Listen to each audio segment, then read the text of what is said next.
rentrer des produits, c'est bien, mais aujourd'hui, c'est surtout sous quelles conditions.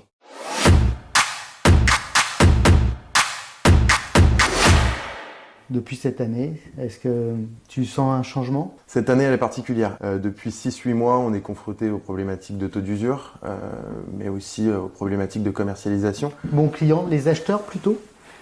Les acheteurs sont plus rares. Les vendeurs sont plus nombreux. On a beaucoup d'offres, moins de mal à rentrer des mandats, mais plus de mal à les sortir et à vendre, et donc à faire marcher une agence immobilière.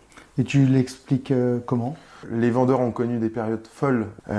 On arrivait encore à vendre 50 000, 100 000 euros plus cher pour des biens qui étaient situés au bon endroit au bon moment, notamment à la sortie du Covid où tout le monde voulait partir en périphérie des grandes métropoles pour avoir une maison par exemple.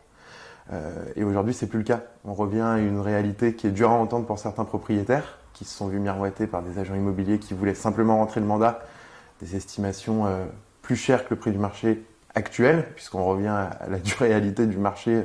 Donc c'était une grande capacité d'adaptation et un suivi surtout pour les clients acquéreurs qui sont peu nombreux, mais pour le coup qui sont qualifiés. C'est-à-dire qu'on prend plus la peine aujourd'hui de vérifier les financements et d'avoir un accompagnement plus particulier, plus haut de gamme pour des clients qui sont moins nombreux.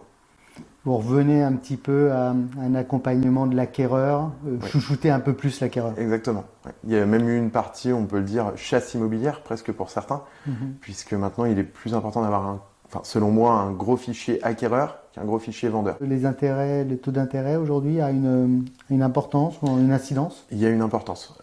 On le faisait beaucoup moins avant. Maintenant, on demande systématiquement un dossier de financement prévalidé, puisque pour validation, il faut un compromis.